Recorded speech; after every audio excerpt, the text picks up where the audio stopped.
Halo semuanya, perkenalkan nama saya Mario Narsun, NIM 201041417130.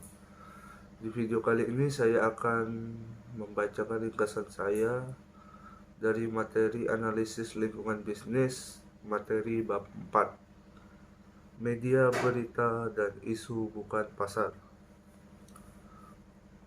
Pengantar.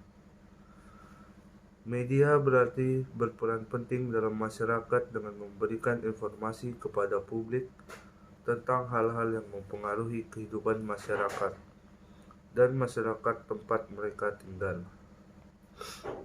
Peran penting media berita dalam demokrasi disertai dengan tanggung jawab untuk memberikan informasi secara akurat dan tidak biasa sehingga individu dapat merumuskan kesimpulannya sendiri.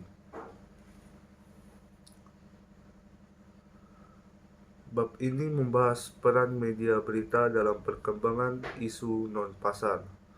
Untuk menganalisis peran itu, teori peliputan dan perlakuan media disajikan. Yang pertama, peran media berita dalam masalah non-pasar. Yang pertama, memberi tahu publik, aktivis, kelompok kepentingan, dan pejabat pemerintah masalah non-pasar. Yang kedua, menyampaikan kekhawatiran tentang kebijakan dan praktik perusahaan. Yang ketiga, memberikan informasi tentang kemungkinan efek dari tindakan alternatif. Yang keempat, mengurangi biaya tindakan yang kolektif. Berikutnya ada pesan dan implementasi. Karena pentingnya media berita, perusahaan dan manajernya harus mengantisipasi masalah mana yang akan menarik liputan media dan bagaimana media akan menarik liputan mereka. Berikutnya ada teori liputan media dan perlakuan. Untuk menilai peran media berita dalam isu-isu non-pasar, diperlukan teori untuk proses seperti ditunjukkan pada gambar, di mana media mengamati isu dan peristiwa dan memilih apakah akan meliputnya dan bagaimana memperlakukannya. Berikutnya ada perawatan dapat terjadi dalam beberapa bentuk. Yang pertama, presentasi langsung tentang fakta dan deskripsi peristiwa. Yang kedua, penafsiran fakta dan peristiwa. Dan yang ketiga, advokasi suatu tindakan. Berikutnya ada kepentingan intrinsik audiens. Perspektif kepentingan khalayak dimulai dengan pengamatan bahwa keputusan liputan dan perlakuan oleh media berita dipengaruhi oleh pendapatan dan pertimbangan khalayak. Pendapatan langganan dan iklan didasarkan pada sirkulasi dan peringkat, dan tujuannya adalah untuk menarik audiens. Berikutnya ada signifikan sosial. Perspektif signifikan masyarakat memandang liputan dan perlakuan sebagai cerminan dari persepsi media berita tentang signifikasi suatu masalah bagi masyarakat. Berikutnya, menggabungkan perspektif.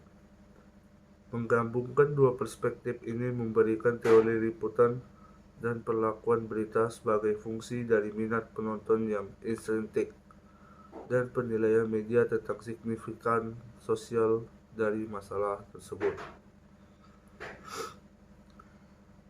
Berikutnya ada memperluas teori kelayakan berita. Konsep kelayakan berita memperluas minat audiens intrinsik dan dimensi signifikan sosial yang dirasakan.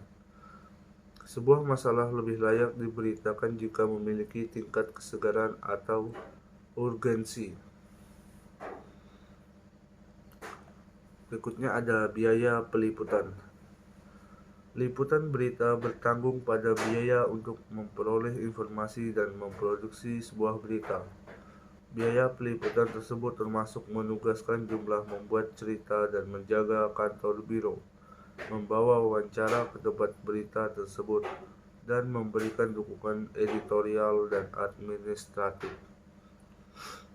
Berikutnya ada keseimbangan dan keadilan. Standar jurnalisme dan kontrol editorial harus mengharuskan akurasi sebuah berita dan perlakuannya seimbang dan adil. Akurasi tidak hanya mencakup verifikasi fakta, tetapi juga memastikan bahwa cerita yang disajikan menggambarkan situasi dengan benar. Berikutnya ada sifat berita media organisasi berita sebagai bisnis.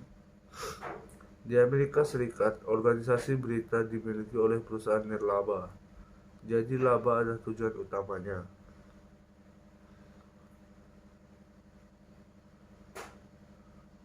Kemudian berikutnya yang terakhir adalah profesi.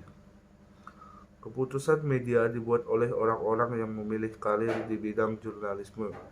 Jurnalis lebih muda, berpendidikan lebih tinggi, dan lebih liberal daripada publik Amerika.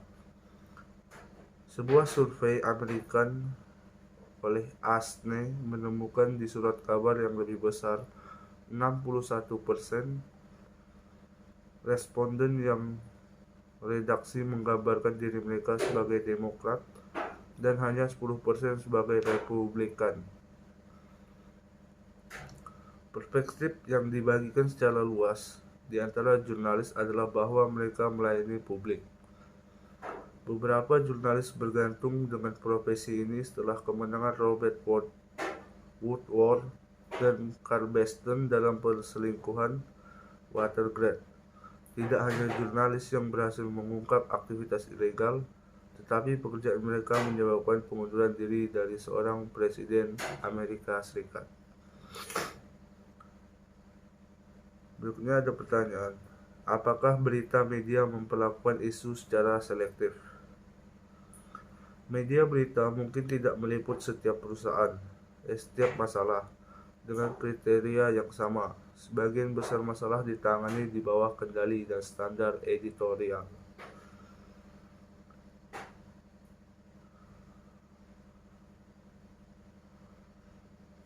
Kemudian yang terakhir ada relevansi.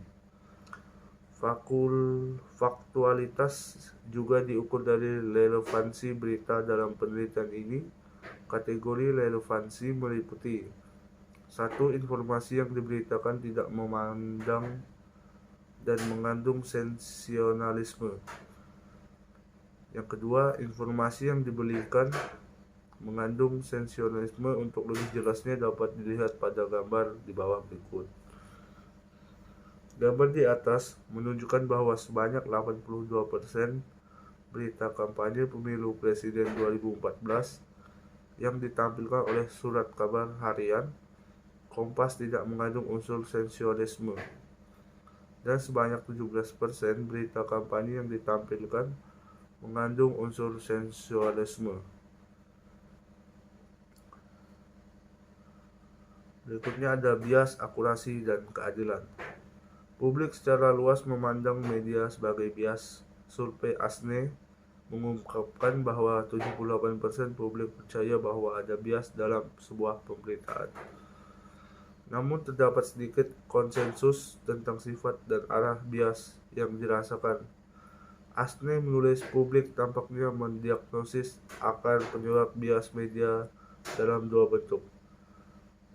Pertama, bias adalah kurangnya kebencian dan ketidakpihakan yang mewarnai keputusan apakah akan menerbitkan sebuah berita atau tidak.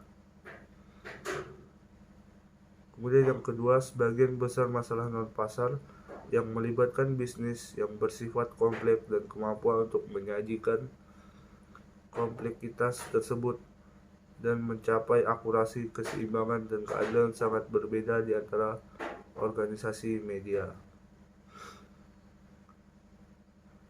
Kemudian ada internet dan jurnalisme warga.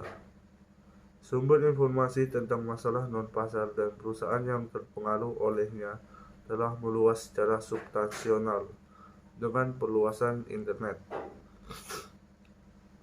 70% pengguna melaporkan bahwa mereka mengakses berita secara online, meskipun persentase yang menggunakan layanan online setiap hari jauh lebih rendah. Survei terhadap siswa sekolah menengah oleh Knight Foundation menunjukkan bahwa hampir sepertiga dari responden memandang blog sebagai sumber berita. Baik, sekian ringkasan video saya tentang materi analisis lingkungan bisnis bab 4 yang berjudul media, berita, dan isu bukan pasar. Jika ada kekurangan dalam video saya kali ini, saya mohon maaf. Terima kasih.